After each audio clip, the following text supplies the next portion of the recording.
Okay, our story for today is Little Ant Goes to School.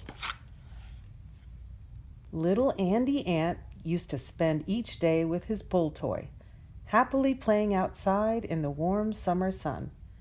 Then, as the summer days got shorter, the sun didn't feel so warm anymore. Summer is over, Andy's mother told him. That means today is your first day of school. Andy had heard about school. He didn't want to be cooped up inside all day long. School was a strange new place. Little Andy Ant wasn't ready to go. "Can I take my toy along with me?" Andy asked. "School is for children," his mother answered, "not for toys." Little Andy Ant tried to be brave. His mother walked him to school that day. "Maybe school won't be so bad," she said, "once you give it a try." So Andy agreed to try school for just one day. At school, Andy had his very own desk, and he had never seen so many busy little ants bustling around in one place. Teacher gave the children lots of things to do. Everybody got their own paper and pens. Then they learned about reading and writing. "You know how ants work together to make anthills?" Andy asked the teacher. "I think letters work together the same way to make words." Teacher said Andy was right. He was pretty good at drawing and painting and numbers too.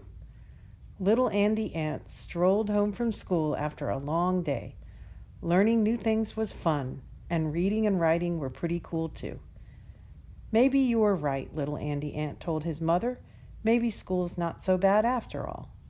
Andy decided to try school for one more day. The morning passed by quickly for him. Before Andy knew it, it was lunchtime already. Andy followed the other children to the lunchroom. They got pretty wild there, so Andy sat off to the side, away from all the noise. Then Lunch Lady called out, "Cookies and milk!" What a commotion that caused. Little Andy Ant squeezed his way through and got one tiny chunk of cookie. Then he knew what all the fuss was about. Lunch Lady made the best cookies Andy had ever tasted.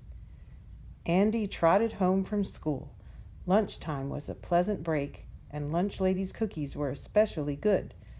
"Maybe you were right, Mom," said Little Andy Ant. "Maybe school's not so bad after all." Andy thought he'd try school for another day. As soon as Andy got there, Teacher said they were going to the woods for a field trip.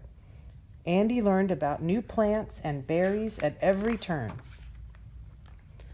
Some older children made a campfire with their teacher. They needed Andy's help. "I know how to find the best twigs," Andy said. He whistled for his friend Tweeterbird. Tweeterbird brought back the finest twigs in the woods. There were enough twigs to build a campfire and for each little ant to roast a marshmallow. All the children at school liked Andy and his friend Tweeter very much. Andy happily hopped home from school that day. Sitting in those tiny desks was just fine, as long as they had field trips and recess too. "Maybe you were right, Mom," said Little Andy Ant. "Maybe school's not so bad after all." The next day, Andy wanted to try school again. He didn't know what to expect in school that day, but he had an idea it might be fun. "I wonder what will happen today," Andy thought aloud. Little Andy Ant sat down at his desk. One of the children whispered, "Please come to my birthday party today." Andy ran home that day. Up until then, Andy thought birthdays only happened once a year. Now he learned he could celebrate his birthday and his friends' birthdays too. "I think you were right, Mom," said Little Andy Ant. "Maybe school's not so bad after all." Andy had fun at his school friend's party. He ate some delicious birthday cake and even got seconds. Little Andy Ant couldn't wait to get to school the next day. He hoped it was somebody else's birthday, and he wanted to learn how to count up to real big numbers, like how many birthdays his class would have. Andy made up a new outside game for his friends that day at recess. Everybody loved to swing and dive. They looked up to Andy as the most adventurous ant in their class. "You're the best, Andy," the children shouted. Little Andy Ant rushed home from school after another fun day. He was so excited. "You were right, Mom," said little Andy Ant. "School's not so bad at all. In fact, it's great." The end.